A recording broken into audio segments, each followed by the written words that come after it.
लेकर मुख्यमंत्री ने ट्वीट किया है सोशल मीडिया एक्स पर। उन्होंने लिखा है, नरेंद्र मोदी जी के सबका साथ सबका विकास के मंत्र को साकार करता विकसित राजस्थान 2047 का ये बजट प्रदेश की प्रगति का सशक्त रोड मैप सिद्ध होगा। आस्था को सम्मान, अंत्योदय को संबल और अर्थव्यवस्था को नई गति देने वाले इस ऐतिहासिक बजट के लिए उप मुख्यमंत्री एवं वित्त मंत्री श्रीमती कुमारी दिया जी एवं उनकी टीम को हार्दिक बधाई। मुझे पूरा विश्वास है कि ये बजट राजस्थान के स्वर्णिम भविष्य की सुदृढ़ आधारशिला सिद्ध होगा। #बजट समृद्ध राजस्थान का सीएम भजनलाल शर्मा का ये पोस्ट इस वक्त आप देख रहे हैं। अब कुछ शब्दों पर आप गौर करिए जो मुख्यमंत्री भजनलाल शर्मा ने अपने पोस्ट में लिखे हैं। वो कह रहे हैं कि प्रधानमंत्री नरेंद्र मोदी का सबका साथ सबका विकास के मंत्र को साकार करता हुआ ये बजट होगा, क्योंकि प्रधानमंत्री नरेंद्र मोदी का जो लक्ष्य है वो 2047 का वो लेकर चल रहे हैं और केंद्र का बजट भी इसी के आधार पर आया। ये कहा गया कि दूरगामी बजट है, तो वहीं भजनलाल सरकार का भी बजट इसी कदर हो सकता है। विकसित राजस्थान 2047 का ये बजट प्रदेश की प्रगति का सशक्त रोड मैप सिद्ध होगा, उन्होंने ये कहा। और साथ ही साथ आस्था को सम्मान की वो बात कर रहे हैं, तो क्या धार्मिक स्थल के लिए कोई बड़ी घोषणाएं होने वाली है। अंत्योदय को संबल की बात कर रहे हैं, तो क्या अंतिम तबके तक योजनाओं का लाभ पहुंचाने की बात जब सरकार करती है तो क्या अंतिम तबके तक का ध्यान रखा जाएगा सरकार की ओर से।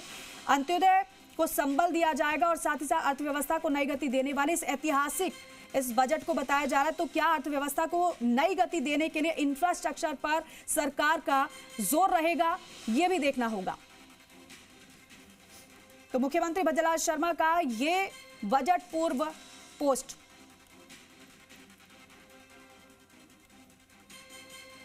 भविष्य की सुदृढ़ आधारशिला सिद्ध होगा ये बजट। विष्णु शर्मा हमारे सहयोगी फलाइन पर जुड़ रहे हैं। विष्णु, मुख्यमंत्री भजनलाल शर्मा का बजट से पहले ये पोस्ट आना काफी कुछ उनके शब्दों के जरिए समझा भी जा सकता है। गौर करने वाली बात है, वो कह रहे हैं कि प्रदेश की प्रगति का सशक्त रोड मैप बता रहे हैं।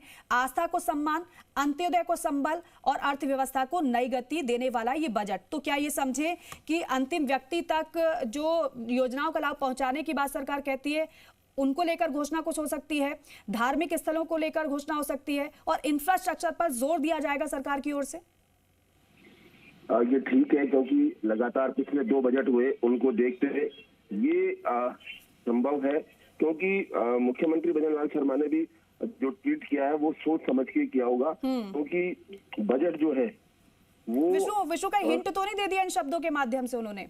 बिल्कुल संकेत साफ माना जा सकता है, क्योंकि बीजेपी अंत्योदय को लेकर लगातार उनकी पार्टी का सिद्धांत है, रीति नीति है और उसको लेकर जब भी बात होती है तो अंत्योदय की बात करती है। यानी जो भी घोषणाओं योजनाओं सरकार की वो उसका लाभ अंतिम व्यक्ति तक पहुंचे। और यही बात है कि वो पंडित अंत्योदय के जो प्रेरणा स्रोत है पंडित दीनदयाल उपाध्याय, उनको कहते हैं आज उनकी पुण्यतिथि भी है पंडित दीनदयाल उपाध्याय की, तो ऐसे में कहीं ना कहीं उसका जिक्र जरूर होगा कि अंत्योदय की अगर वो बात करें तो विष्णु श्रमिकों के लिए कुछ हो सकता है बजट में।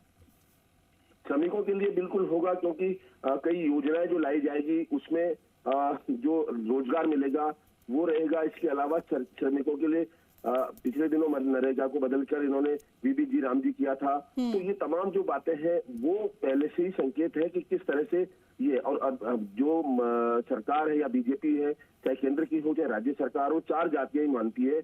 उनका कहना है कि गरीब, महिला, युवा और किसान, इन 4 जातियों को ध्यान में फोकस में रखते हुए पूरा बजट यहाँ पर समर्पित होगा। बात की जाए तो सामाजिक पेंशन में बढ़ोतरी कर सकते हैं।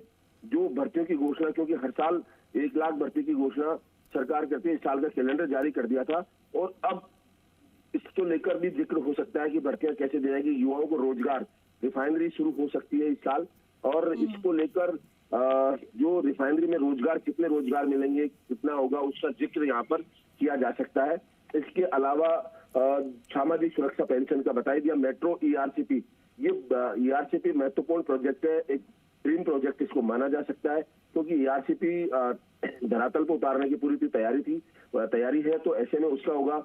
मेट्रो को लेकर भी कुछ स्टेप उठाए जा सकते हैं, क्योंकि पिछली बार घोषणा की थी कि 1C और 1D जो फेज है वो उनके लेकर घोषणा की थी। हालांकि उसमें काम शुरू होने की थी, तो वो किस तरह से आगे बढ़ेगा क्या है उसको लेकर किया जा सकता है, क्योंकि तमाम उम्मीदें हर वर्ग को है और इस बजट से हर वर्ग को राहत की उम्मीद है, क्योंकि औद्योगिक जो है नए क्षेत्र वो बनाए जा सकते हैं। क्योंकि उद्योग को लेकर सरकार लगातार कहते हैं, क्योंकि उद्योग लगेंगे तो रोजगार भी मिलेगा, प्रगति भी होगी, जो प्रति व्यक्ति आय वो भी बढ़ेगी। तो ऐसे में उद्योगों को लेकर भी यहाँ पर घोषणा की जा सकती है।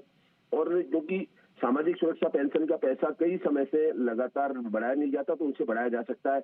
इंफ्रास्ट्रक्चर, क्योंकि इंफ्रास्ट्रक्चर को लेकर हमेशा बात की जाती है, इंफ्रास्ट्रक्चर बढ़ेगा तो राजस्थान का विकास बढ़ेगा, तो इसको लेकर भी चर्चा कर सकते हैं। क्योंकि जो चार जातियां बताई उनको फोकस में रखते हुए रोजगार की बात कही सकती, क्योंकि अगर इंफ्रास्ट्रक्चर बढ़ेगा, उद्योग लगेंगे तो रोजगार के अवसर भी सृजित होंगे। तो सरकार की अपनी जो बीजेपी का जो था घोषणा पत्र, उसमें भी था कि सरकार 4 लाख नौकरियां देगी 5 साल में और 6 लाख रोजगार और देंगे, यानी कुल 10 लाख लोगों को रोजगार मिलेंगे। तो उसको लेकर ध्यान में रखते हुए भी ये बजट का जो है परिलक्षण दिखाई देगा, क्योंकि ये बजट जो है वो एक तरह से पूरा पूर्ण बजट जो होगा, जिसमें पूरा फोकस रहेगा, विकास से भी रहेगा, घोषणाओं की भी संख्या रहेगी, महंगाई को लेकर भी संभवतः घोषणा हो सकती है कि किस तरह से हो, और जो अलग अलग जो है उसको लेकर होगा कि ग्रीन फील्ड एक्सप्रेस के लिए भी बजट का ऐलान संभव हो सकता है, अभी कह नहीं सकते लेकिन संभव हो सकता है। जो अलग अलग डिपार्टमेंट से मैंने कहा कि शिक्षा, पुलिस, इसके अलावा गृह, PWD, और इसके अलावा जो अन्य सामाजिक न्याय अधिकारिता विभाग है, न्याय विभाग, इनके लिए भी घोषणाएं संभव की जा सकती है। और इसको लेकर बजट लगातार मुख्यमंत्री ने जब बजट से प्री बजट में सुझाव लिए थे, तो अलग अलग संगठनों के सुझाव भी इसीलिए लिए थे कि उनके सुझाव इस बजट में शामिल किए जाएं। तो ये बजट देखने वाली बात होगी कि 11 बजे, ठीक 11 बजे जब भजनलाल सरकार का तीसरा बजट दिया कुमारी प्रस्तुत करेंगी, तो उस दौरान क्या इस पिटारे में से निकलता है। तमाम लोगों की उम्मीदें उस तरफ है, विधानसभा की तरफ, तो वो किस तरह से जो भाषण शुरू होगा, बजट भाषण, उसके एक एक लाइन की तरफ लोगों का ध्यान होगा। ठीक है विष्णु, बहुत शुक्रिया बातचीत के लिए। तो कुल मिलाकर अर्थव्यवस्था को मजबूत करने वाला ये बजट मुख्यमंत्री बता रहे हैं, लेकिन जनता ये जानना चाहेगी कि हमने जो सुझाव दिए वो पूरे होने वाले हैं या फिर नहीं।